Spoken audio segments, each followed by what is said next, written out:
up guys, and welcome back to my channel and welcome to Vlogmas day 13. Now I finally got home in a good time that I can start taking off the shells on the castor seeds that I have been drying for the past couple of days. So I'm gonna try and get that done now. So I figured I would share that with you all, so you all can have an idea as to how we shell the castor seeds before we go into making the castor oil process. So I'm grabbing this bowl here so that I can put the seeds in. Now these are the seeds that we have drying. Now they're under some nice lock and key and well bolted down because the winds have been so strong this past couple of days. We wanted to ensure that they stayed put without flying away. And you can see there are some loose seeds already here that we're gonna just take and put into the bowl.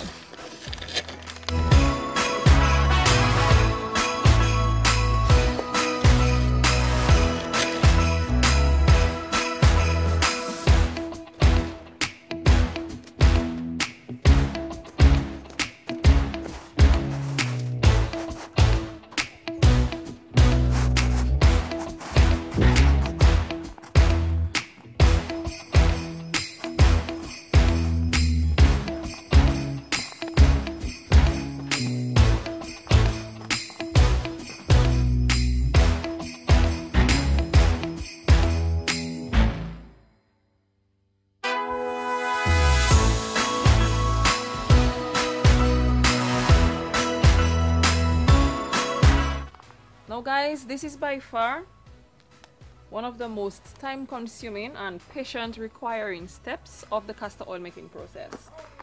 I mean, it takes a long time to separate the seeds because you don't want to have any of the shells in there so that you don't have them when you're making the castor oil.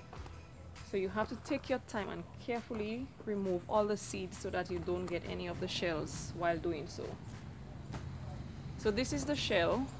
I know a few people normally ask, this is what it looks like. And when it pops up from the shell, it does it individually, and this is what it looks like after it's popped out. Now there are times you would come across those like this.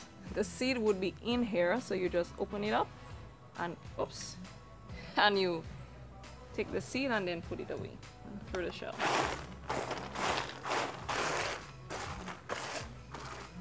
But guys, while I'm doing this, I wanted to just talk to you all quickly about an experience I had today. You know, it's a sad state of affairs when there are facilities put in place for persons who are able to benefit from it, but you find that the people who do benefit from those facilities are people who don't really need it.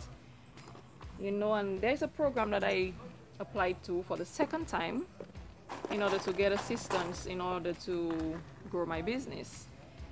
And I applied last year, even before I did my launch. I applied last year with no word, nothing. Then Hurricane Maria passed, so I figured, you know, that's a no. So I decided to try again this year. For some reason, I guess I needed the additional help with my line. And you know, I was called in for an interview today, and when I went there, there was a young lady here. A young lady came and requested some documents because she insisted that, you know, she applied and she's not getting the assistance and she wants her stuff back. And she went on to say that so many other young people in her village were getting money and they don't have any businesses, they don't have any form of starting a business, and they get the funds.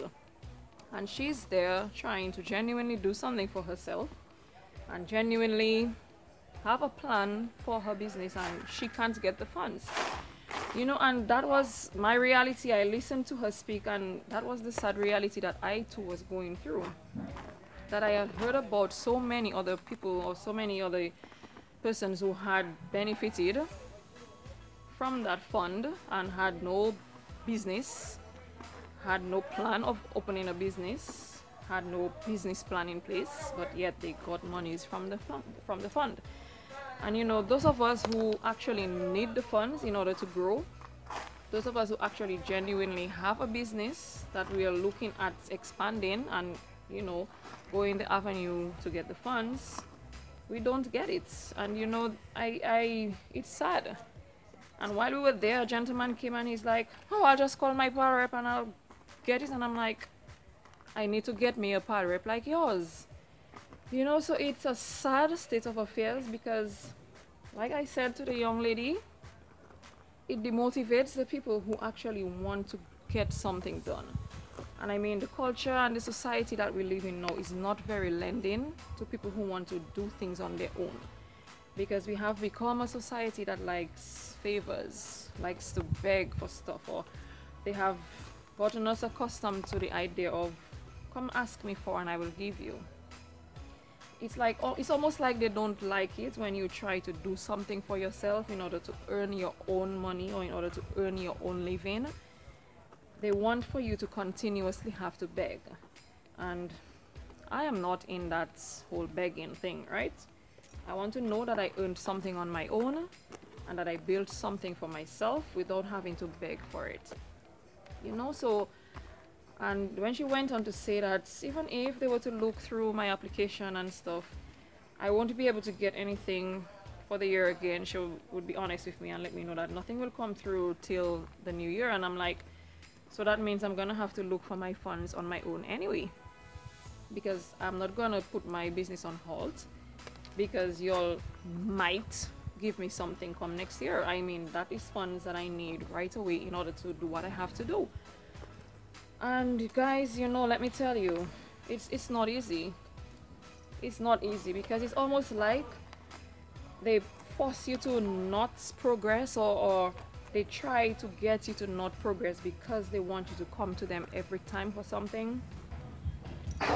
And I mean, it's sad because who said it's bad or it's wrong to want to be independent? Or why have we become so dependent on the government giving us everything that we need so that we get so lazy and we don't want to work for it?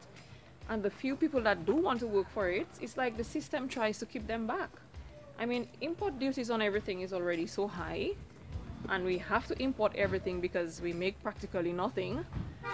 So it kind of, you know, creates that whole thing that if you're not strong-willed, or if you're not really determined, or if you don't say to yourself that this is what I want to do and no matter what challenges come my way, I'm gonna go for it, yes, you're honestly gonna give up.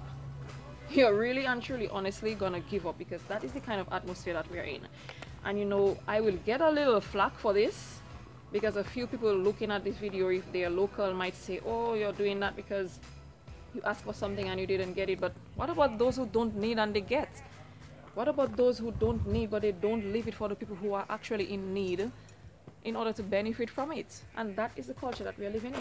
Or some people will say, oh, it's because you're anti-labor or because you're anti-government. I voted for the Labour Party. I voted for them to be there. So if I voted for you, you better believe I'm gonna tell you if you're doing something wrong, because hey, that's my vote. I voted you in there so that you could do things properly. And if you don't do things properly, I have the right to say that to you, because that's my vote. You understand? I put you in there to do a job, and if you don't do that job properly, it is my right to say to you that, hey, you need to fix this and get it right. And we have become so political as a country that if you say those things, you are labeled, you are chastised, you are ridiculed, I mean, people say so many bad things about you because they figure you're speaking against the government, or you're speaking against the Labour Party, and they figure you say those things because you don't support the party. But if you support someone, then you should be able to tell them where they're going wrong. Like I say to people all the time, so if I have a friend and that friend wants to jump off a cliff, should I say to the person, go ahead, jump off that cliff? Or should I try to tell the person that what you're doing is wrong and you should rethink, or you should think about things and don't do that because something else may come out of another option that you may have in life? Isn't that what it's all about? Isn't that what support really is? Telling me when I do something wrong so that I may make it better? So if you don't want me to tell you when you do something wrong, then no, I don't want to support you. Because that's not what support is. Support is not accepting your wrongs and just saying that, okay, I support you, so that's fine. No, you've got to fix that. You better believe you have to fix and make it better. I mean, it makes no sense. You know, so I honestly walked out of there kind of with my shoulders a little broken. Although even while I was there, I kind of felt a little optimistic, because while I was waiting, the person who actually approves the funds and says that, okay, you get it, said to me, you're the person with the hair stuff and you had your shirts and everything. He pretty much knew who I was, and I had no idea who he was, because he's not the person I was meeting with. He knew who I was.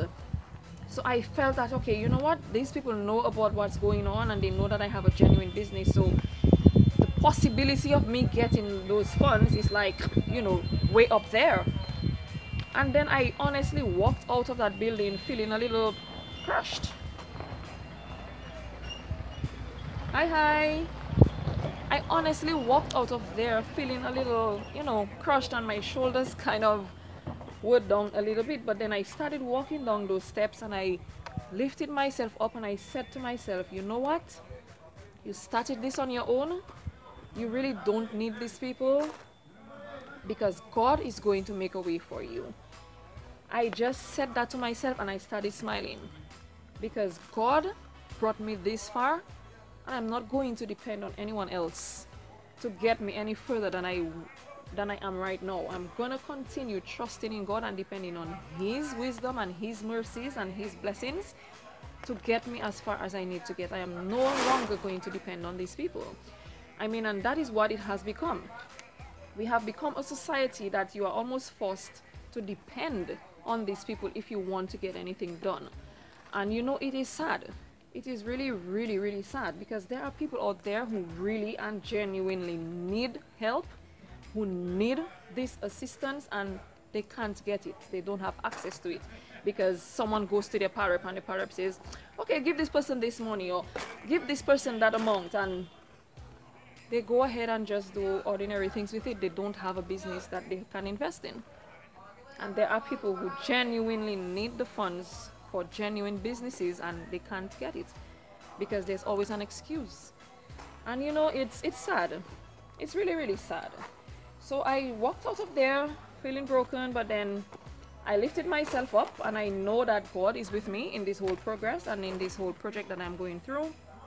So I'm not gonna cause anything to break my spirit. I'm not gonna let Satan take away that joy that God had created for me. So I just know that I'm gonna continue doing what I have to do, get the funds, how I have to get it, if I have to go to the bank to maybe take a loan or do what I have to do so that I can get where I need to get to.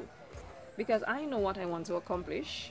I have a plan for my brand. So if they don't want to assist in that and grant the funds, then that's fine. That's fine. I'm not gonna go beg. And I'm definitely not going to, you know, open my leg for anyone. So if that's what they're expecting, then nah. Hold that money and I will keep my honey. You know, so yeah. I basically wanted to just bring that across.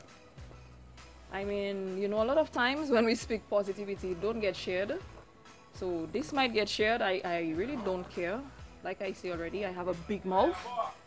I have a very big mouth, so I speak my mind. I don't hold things back and say, okay, I'm gonna speak to myself. Just like today, we were at work. Some of these guys came welding some stuff in the shed, and I still feel my whole body shaking right now doing this video. Because they came welding and said nothing. And you know, the fumes started getting, I just started feeling my body weird. And when I turned, I saw the welding going on and my nose just instantly just went blank. I could smell absolutely nothing. It was clogged, it started dripping. And I had to get out of there, and I went to the manager and I said to her, this is ridiculous. You can't have people doing this while we're at work. And then, you know, she went on to say that they did it in the other places, areas, and no one else complained and stuff. So it's gonna look like I have an issue with it and whatever. So I said, then fine. If no one else is concerned about my health, I should be concerned about my health. Because if I'm not concerned about my health, then who is going to be concerned for me? Because if the others don't want to speak up, but yet they make noise among themselves, they talk among themselves, but then they say nothing. They say nothing because they want to be liked. They want to be loved by the people, but I don't care about being loved. I care about my health, my safety, and you better believe if something bothers me, I'm gonna open my big mouth and tell you, because I do have a big mouth. Because if you don't speak for yourself, honey, no one is gonna do it for you. So I have come to that realization that you have to speak for yourself in order to get things done. Because people pretend that they are there for you, they pretend they're your friends, they pretend that they're gonna help you when things go bad, and then when things turn sour and when you turn back, there's no one there to support you.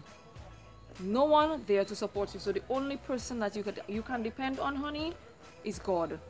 You depend on God and the strength that He gives you in order to do things for yourself. And I have come to learn that the very, very hard way. The very, very hard way. So I have been through it. I have been there. So I left, you know, so today I just kind of wanted to bring that message across because that was my day, guys. That was my day. And I mean, Satan comes, he tests us in so many different ways. I mean, there are so many opportunities this week that he knocked at my door so hard. So hard. And I just said to him, you know what? Step behind me, Satan. I have no room for you here. I have no room for you here. And I had to just keep my head strong, keep my sanity, keep my head high, and just pray and just know that it will be good and it will turn out for the best in the end.